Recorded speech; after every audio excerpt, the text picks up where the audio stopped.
Hey, cool, that worked. Hey, what's going on? It's Turtle Talk Tuesday. Got my turtle brother, Comic Man Andy. Andy, how you doing today? Hey, I'm doing great, man. After that long haul of a show last night, I'm rested and ready to go Oh to man, talk some turtles. I wish I could say the same thing. Like I feel like I got hit by a truck after doing that marathon of a show yesterday. But the show we're talking about is Modern Men. The Flashpoint episode. Definitely check it out on Modern or the Comic Core if you haven't had a chance to already. We had a lot of fun last night, but it was almost a 2 hour show. Chad hopped in late. Legend was there. Drew made this hashtag classic, and it just went on and on and on from there. But we're not here to talk about Flashpoint. We're here to talk about Turtles. So if you guys didn't catch 2 weeks ago's episode, highly recommend it. We covered trades 2 and 3, and I think I even left the Modern Men link down below where we covered Volume 1. But we got a lot going into Volume 4, and I think we're kind of comparing and contrasting the two volumes before we started a little bit. Volume 4, I feel like, is the better story, but I think Volume 5 has the better art. So the artist in Volume 4, his name's Andy Kuhn. We still have Kevin Eastman and Tom Waltz, of course, on the story. That's going to be the whole time the same people. So yeah, what did you think of the art in this one, Andy? It's kind of rough, man. It's Yeah. like I'm right there with you, where I felt like Volume 4 had this better story, but I felt Volume 5 had the better art. Yeah. It's man, we had an amazing treat with the first three volumes with that art, and then this was kind of a stark 180 for me. This was vastly different than what I was expecting. It's odd now. It's like this one, the past volume we talked about how you got really good mutants and really good turtles, but not so great. Was it Duncan? Yeah, I think Dan Duncan was the artist on the previous volume. Yeah, and not so great human form, but great mutants, great turtles and whatnot. And I think this is kind of the other way around, where the mutants are way worse and the humans are just a little bit better. But Yeah. I mean, art is kind of one of those things where it's in the eye of the beholder, so to speak. It's not terrible by any means, but it's definitely not what I was anticipating rolling into this next volume. Yeah, I don't know. Yeah, the art in this one is very rough right off the bat. I want to say, like, yeah, this guy drew great turtles, but he just that I didn't think this looked good. I got to be perfectly honest. So, but the story was really good. So it starts off in a funny manner where they're playing Twister, and Mikey. Of course, he's winning because he's the party dude. He always wins the party games, of course, and Raph, he is just having a bad time. This is probably the last time he's going to play Twister. But the story picks up pretty quickly.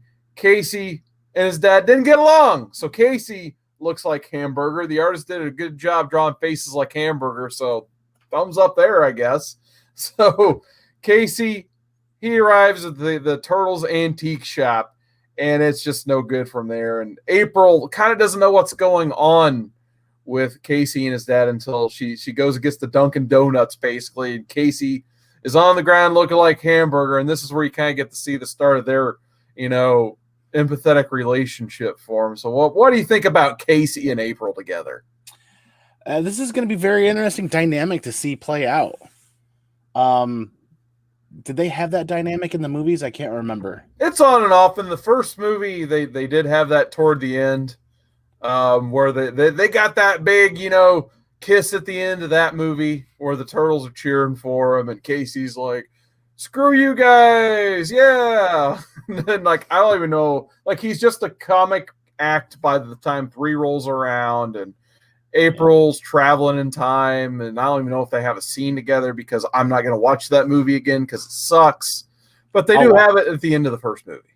I'll watch it. After that first movie, I don't know that it carried through quite the same. I think they're taking this to another level in this read, and I'm kind of actually looking forward to that. You get a really good reveal in Volume 4, where you're leading into it, where they introduce those two as part of the family.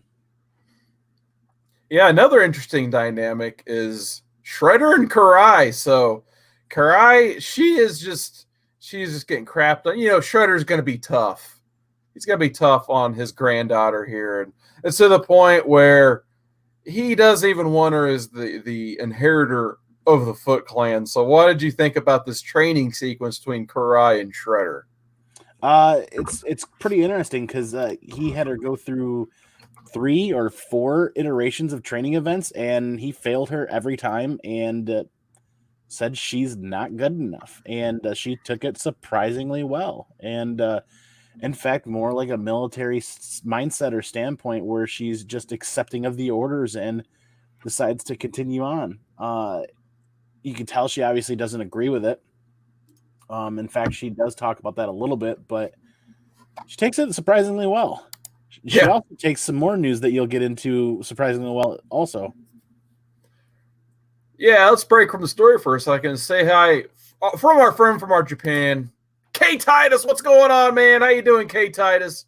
He's hanging out in the chat tonight. What's going on? But yeah, this is where, and then the other relationship we have is the most weird one. Krang and Baxter Stockman. What do you think about this plot here? I don't know enough about Baxter really, but I like how he kind of abducts him. And it's really cool with the way they work this flow where Casey's wanting aspirin, not feeling well. Panel goes dark, eyes open up, and now you're with Baxter thinking about, his stomach's spinning like a blast centrifuge and his head's hurting him, and he traded his fortune for an aspirin. And he wakes up in what looks like a cell. Yeah. He has no idea where he's at. So for Krang to not... I feel like Krang's given him like 3, 4, 5, 6 strikes now, and he just abducts him and takes him. And now he's definitely putting him to work where he can keep an eye on him. It kind of reminds me of the relationship between Shredder and Krang in the cartoon, where Shredder, Bebop, and Rocksteady would always just fail at the end of the day. They'd always get beat by the Turtles and have to go back to Krang and Dimension X. You blasted Turtles! But yeah, I really like the way this story ended, where you get the conflict between Raphael and Casey's dad. And Raphael's just trashing Casey's house, and that's where Splinter shows up, and he's like, hey, son, you fight with too much rage. Let me show you the way of the true ninja. And then that's where Splinter is actually threatening Casey's dad, and that's where the story cuts off. So I thought that was a cool part. We got Mr. Gretzky 9966, and Chase says, I just bought The Last Ronin, Very Gary variant by Ryan Brown. Oh, that's awesome, man. I was thinking about getting that when I got the exclusive variants ones on the way. Had to get those for sure. So I don't know how many of those variants I'll be getting because those things add up quite a bit. I ordered 4 copies of Cover A, and I left it at that because even Cover A is like an $8 book. Oh, yeah, exactly. So... yeah, we'll move on to, I think issue 14 was the next one we're moving into. We're still with the Andy Kuhn art, unfortunately. And then this is where Splinter kind of starts challenging Raphael a little bit, threatening to make the kill so Raphael doesn't have to, basically. So you kind of see their conflict here. What's that? He gives him an ultimatum. Yes, he does. So you want to go over that? And the ultimatum is not doing anything going to help the situation. No, and is taking this guy's life or ending this guy's life gonna help either? Well, he's like, no, and he makes them think about it. But then he provides a third option and that would be to take Casey and have Casey live with the Turtles, which is awesome. Yeah, that's right. So he's basically like, yep, we'll just take Casey in, no problem. Like I said, the other storyline, the Krang stuff, it's just a little bit rough for me on that story. I just don't care enough about the Ultims right now, and all the whatever the other intergalactic species is. They come through the portal from Dimension X, and they try to give you the whole story. But even as a kid, like when I was watching the cartoon, like when they did the Dimension X episodes, I thought they were okay, but I was never heavily invested in these characters. I agree. It's, no pun intended, a way to add another dimension to the story. But yeah, I don't know. It wasn't quite filler. It was elevated above filler, but it wasn't quite prime grade A story either. It's written well. The pace is done very well. Yeah. It's not too wordy, or there's not so much dialect or dialogue to wade through as some other stuff, but the pacing is still on point, even though you're kind of trudging through some stuff that you might not be interested in. And I'm right there with you. But what I absolutely fell in love with was the reveal of the Technodrome. Yeah, absolutely. So at the very least, once you kind of get to see this test of strength from Krang, he basically takes the Dimension Xers that come and try to attack him. He throws them like sacks of garbage back through the portal, and then you kind of get that big reveal of the Technodrome being built, which I wish I kind of would have extracted this panel, but yeah, I did get some chills looking at that. I can't wait to see if they install that giant eyeball on the top.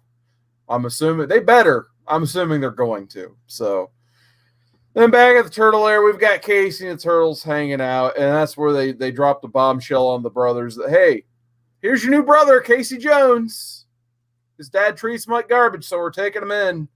And of course, they get this nice little family powwow dynamic going. So nice little scene there. And then that's where you get the other reveal with the other family here in the comic. Of course, that's Shredder and Karai, where what's like the one thing Karai doesn't want to hear, that like, not only are you not going to be the leader of the Foot Clan if something happens to me, I'm going to choose like our newest sworn enemy's leader, Leonardo, to be the upcoming leader. So you got to go recruit him on top of that. And we got Who Dat, comics and movies, big turtle fan right there. What is going on, Who Dat? He's hopping in the chat as well, just stopping in to say hi. But what did you think about this potential Leonardo leading the Foot Clan storyline? I was pretty surprised that, like I said, she took the news well, that she ultimately has failed multiple times to become the leader of the Foot Clan, and now he is choosing who the leader is going to be. And the fact that he's picking Leonardo, and now it's her job to capture and abduct Leonardo and bring him to become that leader. And like I said, she took the first news well, and better than I would have anticipated. And she's taking this news awful well too. It just cuts. It says to be continued. Doesn't even give her a chance. Yeah. Kind of see a face, like a look of disgust. But when you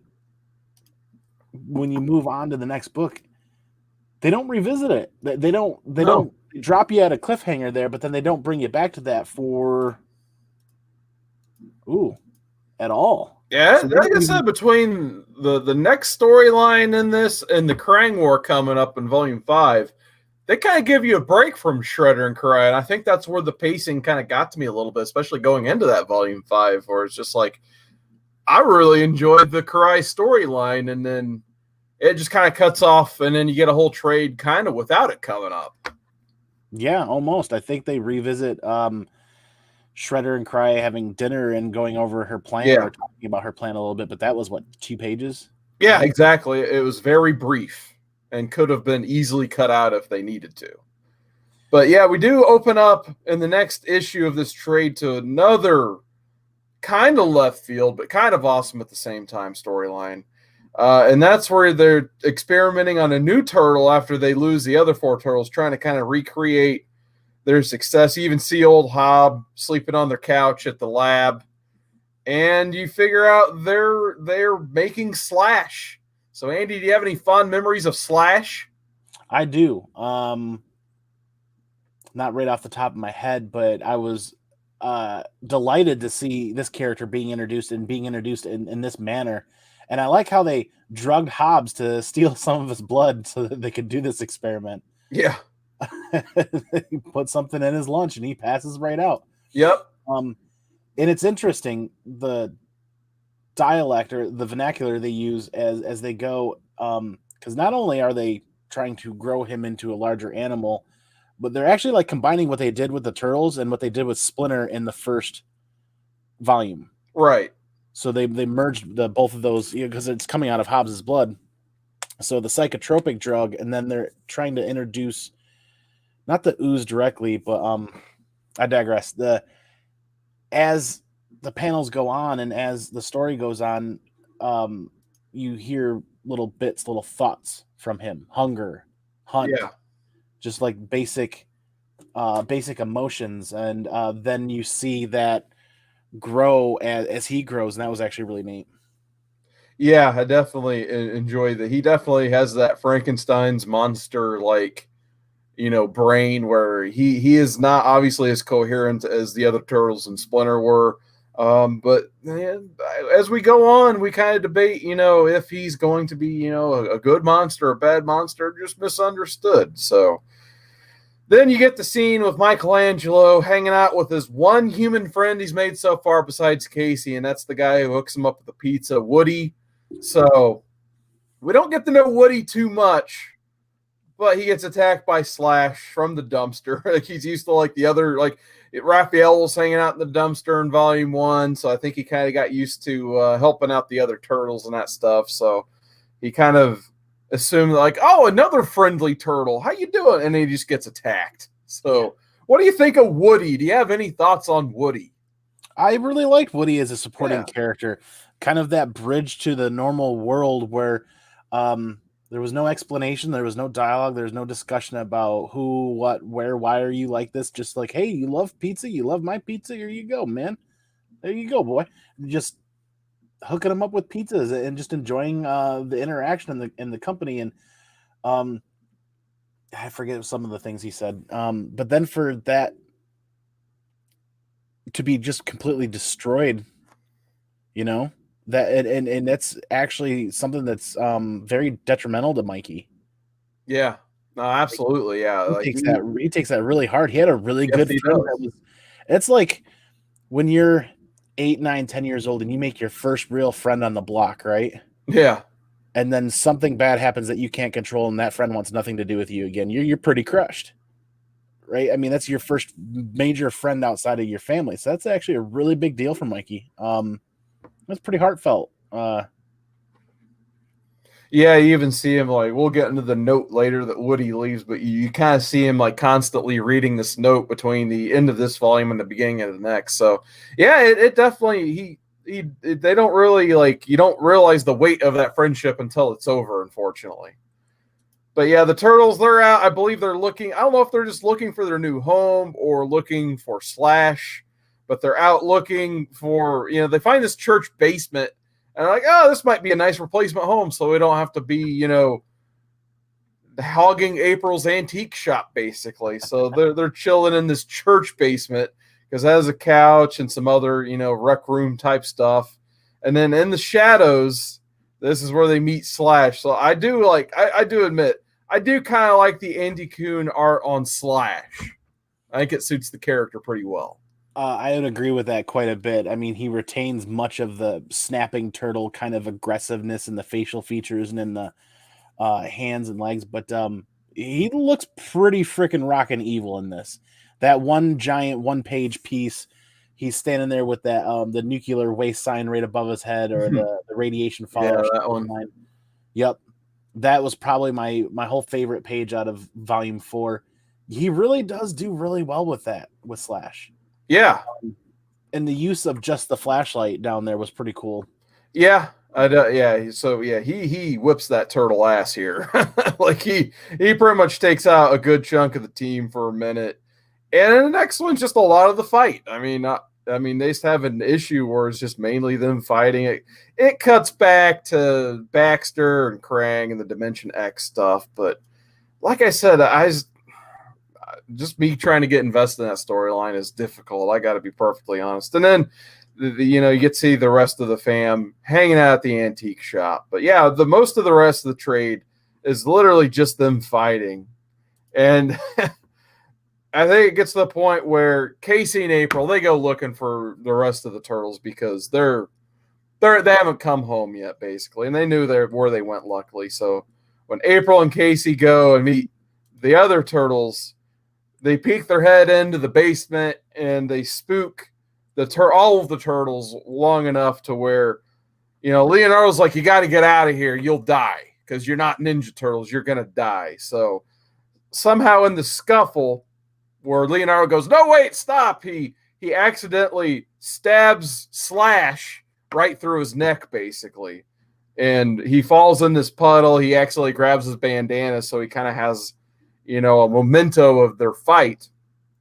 And that's kind of where we leave off with the rest of this trade. Leonardo feels like he's done a wrong because I think he realizes Slash, he wasn't necessarily an evil being. He was just misunderstood. He was lost. Like I said, Frankenstein's monster. He knew that, and unfortunately, he thinks he killed him, and he feels bad about it. And then you have Michelangelo, who's lost his only non-family member friend, basically. And that's pretty much where this... Oh, yeah. And then you have the stinger with Old Hob at the end, where Slash comes out of the water, and he lures Old Hob back to the labs, basically. So what'd you think about Trade 4? Yeah, that's pretty interesting. So, Leonardo's definitely torn. It's that duality of peace versus violence, and peace should always be the way that they walk. It's what his father has preached to them this whole time, and violence should only be used as a last resort. And he didn't feel like he was at the last resort of having to use violence, but somehow it just happened. It was an accident, pretty much. And then when Slash wakes back up on the beach and Hobbs is there, this is what I'm really interested in, that they didn't revisit it. They didn't really talk about. Hobbs is standing there with a vial of Splinter's blood. Yeah, exactly. So how did he get it? 1, 2, whatever came of play of that. And I didn't see anything else happen in Volume 4, Volume 5 based on that. So I'm kind of wondering what happened. Yep. So I know they're playing the long game here, but yeah, I was just like, yeah, Volume 5 is going to be great. We got the whole Shredder storyline with Karai and who's going to lead the foot. We got Old Hob luring Slash in, so, it gives us Old Hob something to do since he's not with Baxter anymore. But then we get the Volume 5, and it pretty much just covers the Krang War only. So this one, I believe the artist was Ben Bates, which I think it was a little bit more colorful, a little bit more better art. What did you think of the art in this one? I think the art was a bit stronger in 5 than it was in 4. I do agree that it was more colorful. It was a little more eye-catchy, more eye-popping. But I feel like this is the weaker of the two story-wise.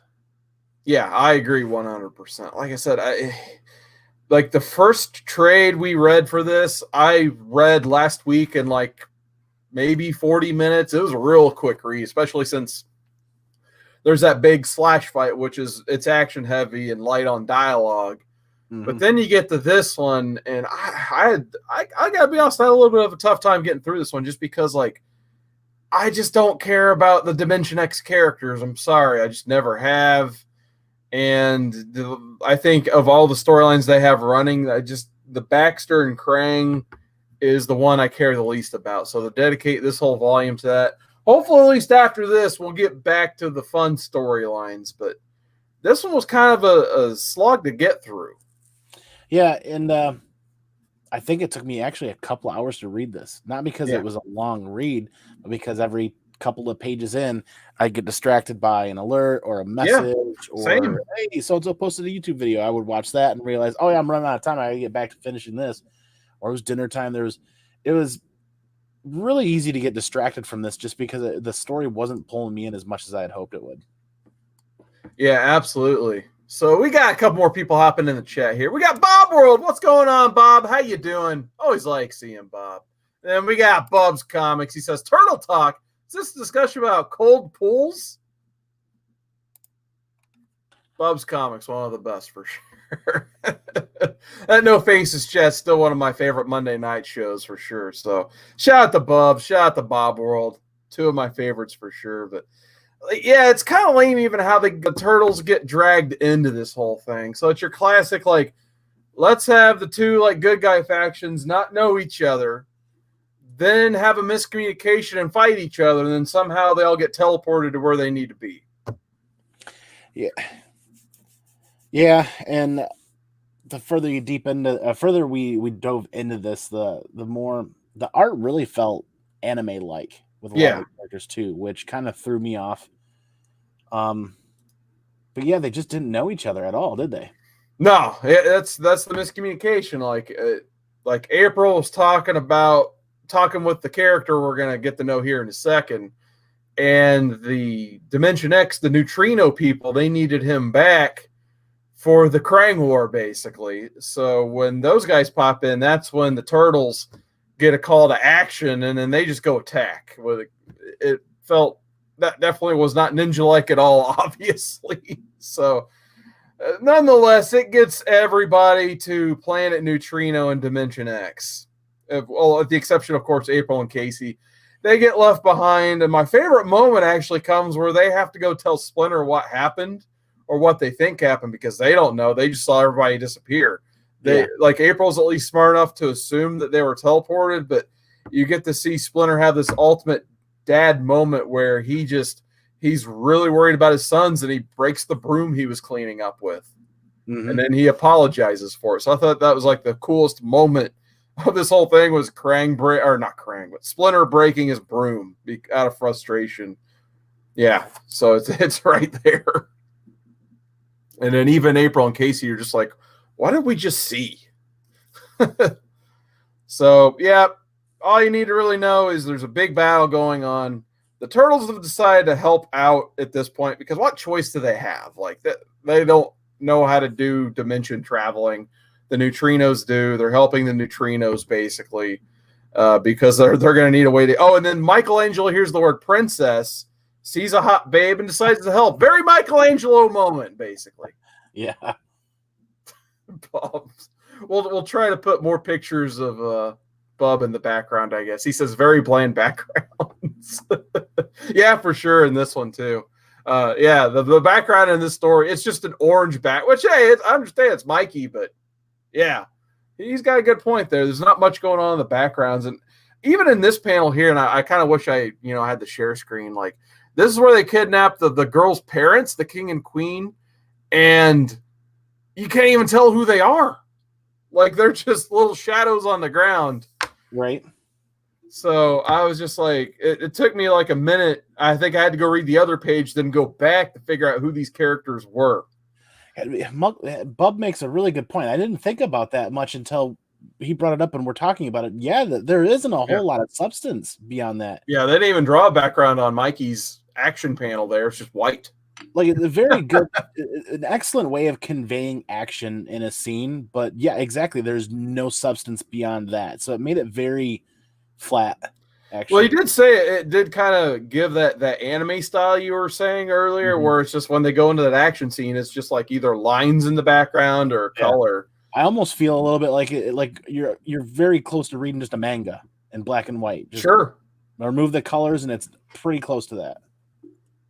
Yeah, absolutely. So then this is where you get to know they name dropped the character Fugitoid.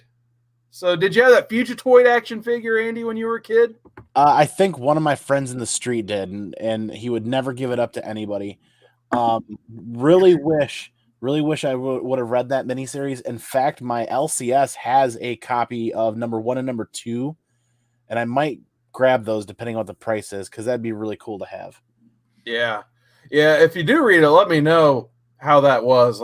I'm just kind of enjoying reading the mainline stuff. That's why I at least enjoy these trades compared to those hardcovers, because the hardcovers will stop completely the mainline story, and then they'll cut to like 5 issues of Fugitoid or however many there are, and the flow stops even further.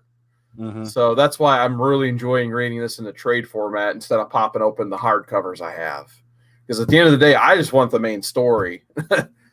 Oh, yeah. Bub says Roger's a big Fugitoid fan. He's talking about Metarog, of course. One of the best there for sure, too. I know Metarog does love him some Fugitoid. But you find out this doctor or professor that April's been talking to was Fugitoid all along. He merged into a robot somehow. So thought that was kind of fun. Like, why not include Fugitoid, when you talk Dimension X and these characters? Yeah, Fugitoid, definitely a cool person to integrate there. And you kind of get a taste of his origin here. It's nothing too crazy, of course. You get about 3 pages of origin. But yeah, it's just more of you figuring out who these new characters are. And like I said, if you're not invested in these characters like I was, it's a little bit rough reading here. Yeah, and that was the last big reveal I think we got of these 2 volumes, was the Fugitoid reveal. And then everything from that point on is dialogue about the Neutrino War, and then action and battle scenes after that. Yeah, absolutely. And you got like this side story going with Karai going to this Burnout Island that April accidentally leaked when she was talking to someone else, and Kaeya was being a ninja and doing her due diligence and getting information. And yeah, the way this most of the story plays out, it's just, you know, them going through the Krang battle basically. So is there anything you actually liked about the Krang battle? Because it just felt like filler to me. I'm sorry. I'm glad you said it, because I was hesitant to say it just felt like filler, but it really did just kind of feel like filler. Yeah. I get why they have it in there. It's elevated just slightly beyond basic filler, because there is a point, but I feel like they're spending a lot of time on something that's probably not going to be as big as a point that we might think, or they might want it to be. But it's just kind of one of those things where, like you said, they're taking all of the best elements that they've ever loved out of Teenage Mutant Ninja Turtles, and they're putting them all in a blender and they're throwing it into this series. Yeah. So we might not see, this might be it. We might not be revisiting this a whole lot after this. You never, right. I don't know. I feel like there's a long pause, if I remember right, from hearing about the stories that come next. I'm thinking either after this and the next trade or the trade after that's when they get into battling Shredder big time and going after that. Eventually, Krang does come back. I know there's like the trial of Krang around issue 75. And then obviously we're not even issue 20 yet, so that's a long way down the line. So I'm curious to see, you know, how Krang comes back, if the story's going to be a little bit more interesting. But basically here, Krang ends up getting the better of Michelangelo, and Fugitoid actually makes a deal and just goes with Krang. So they end up losing Fugitoid, but at least for the time being, for the rest of the Dimension X people, they do kind of bring a stoppage to the battle, so the people can teleport the turtles back to the sewer lair. And then the only other thing that really happened was you get to see Kaeya go to Burnout Island, and then she finds some ooze there. So the foot have ooze. And then shout out, I just noticed this cover. I was flipping through the covers. I do enjoy that one. I will have to look for this cover for sure. I didn't know that one existed. So the Nirvana cover, obviously. There's one other element here that I really want to talk about that I'm way too geekfully overly excited. And that's after all of these other volumes and issues so far, we finally get one element that I think is really cool, because when the Turtles were started, video games were big and arcade games were really big. So we finally get to see Krang using his little joysticks inside the body. Because the first 3 volumes, I don't recall seeing those at all, but in volume 4 and volume 5, they come up. Well, when this was being developed and being written and being drawn as characters, arcade joysticks and video game joysticks, that was a big thing. So it's really cool to see Krang kind of half controlling his guy from the cockpit there with the joysticks again. Then Bob says he should have a small pickle showing in the pool for that cover to be accurate.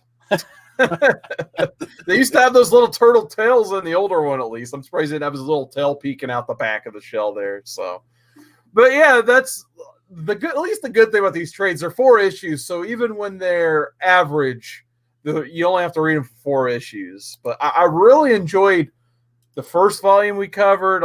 You got to hit on all the story points by introducing Slash. But yeah, the second one kind of dialed it back a little bit. You didn't see Slash or Old Hob at all. You got a little bit of Baxter in Dimension X along with Krang. But yeah, you only get like one glimpse of what you just see Shredder eating dinner, basically, and that's it. Literally. So what were your overall thoughts on these 2 volumes, Andy? I was kind of sad. We talked about in the past about how welcoming it was to have the Turtles look like the Turtles in the first couple of volumes from the 90s. And like, this is why you know, I've always hesitated from reading more Teenage Mutant Ninja Turtle stuff as the years went on. So I was always afraid that I was never going to get my Turtles out of the 90s, the late 80s, early 90s. And the first 3 volumes delivered it. Then this volume and volume 5, I get it, different artist, kind of a different take, but they don't meet what my heart wants to see, so to speak. Right. So like we talked about, the volume 4 was definitely a much better story than volume 5, but volume 5 had the better artwork out of the group. And volume 5, too much, it was like reading a manga or it was like anime style art a bit. It was cleaner, a lot brighter. But then again. Yeah, so next up we'll be reading Volume 6, which is City Fall Part 1 and City Fall Part 2, Volume 6 and 7. So that definitely sounds a lot more exciting than Krang War, in my opinion. So the next story looks good. We have Mateus Santaloco is back on the next volume. Thank God.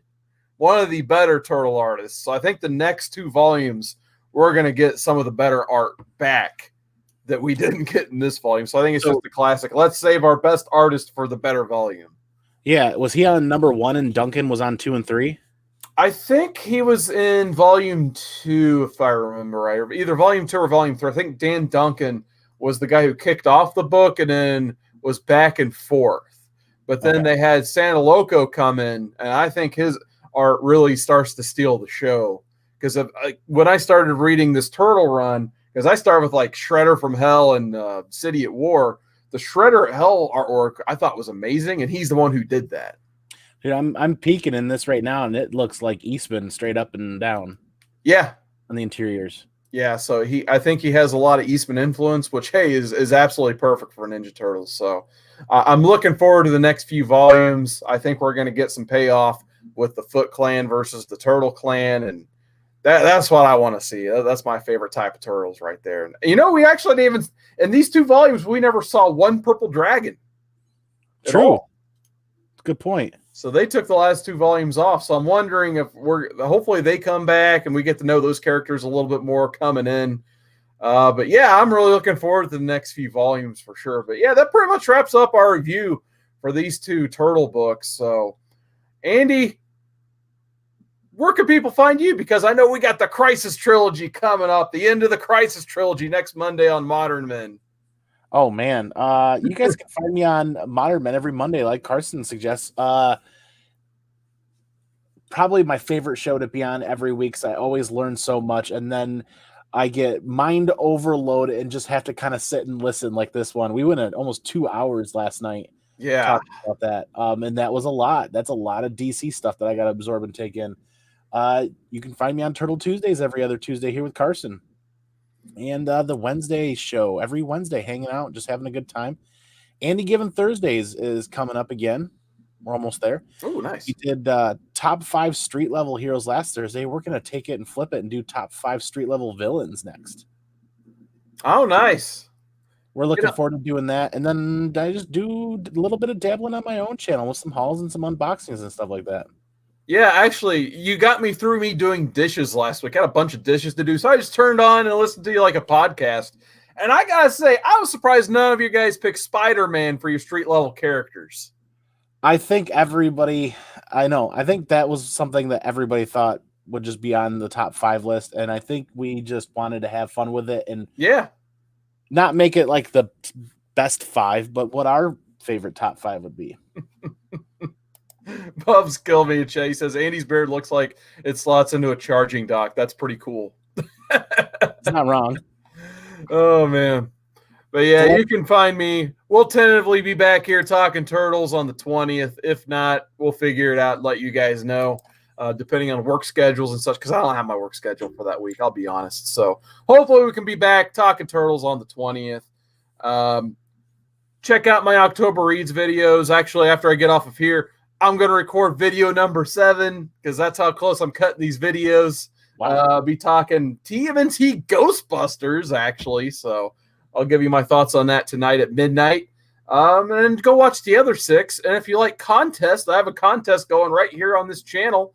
The October Reads contest / road to almost 500 speed bumps everywhere. Apparently spike traps, all that fun stuff. So yeah, go check out the contest. Win a priority box of comics and all that good stuff. And yeah, Modern Men every Monday. Next week we'll be reading Infinite Crisis.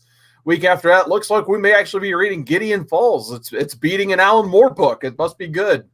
So looking forward to all of that. And then this Friday on the Comic Core Roundtable, you get a chance to see the continuation of our October Monster Madness, whatever the name changes every week. It's the Friday show. So I don't know what the bracket's called, but you get to see a monster style tournament take place where it's round 2. So they voted out some of my boys already. I'm not happy the tall man got eliminated. So I'm going to have to show up this Friday and speak my piece. And all of Cat's characters got eliminated because Drew and Legend didn't want them on there. So, yeah, check that out, too. It'll be a lot of fun. We got Aggressively Relaxing hopping in chat. What is going on, man? And we got the Mastodon. Says late again. But, yeah, hey, you guys can always catch it on the rewind. We didn't run too long of a show today. Oh, yeah, everybody remember to go and vote for Gideon Falls for the next week. You can vote for 4 other choices if you like, but yeah, honestly, anything that wins, I'll be happy with. I feel pretty much the same about all 5 reads on that Modern Men poll. I'm partial to Gideon Falls, but all of that whole list is all going to be a bunch of good reads. Yeah, and then I may do like a unofficial Tuesday night live stream at some point this week, but unfortunately my work schedule is all super early, so I slipped through my normal time this week, and then I wanted to do this with Andy, of course. So yeah, you may see a haul video for me at some point because I actually read my hauls last week. Nice. So I gotta talk about them on some format, so maybe just stay tuned to this channel. I may come up with my not Tuesday night live stream, and yeah, other than that, big thanks guys, and well, I have an image and a bumper. I almost hit the image, so that would have made me look like full. But anyway, Kyle,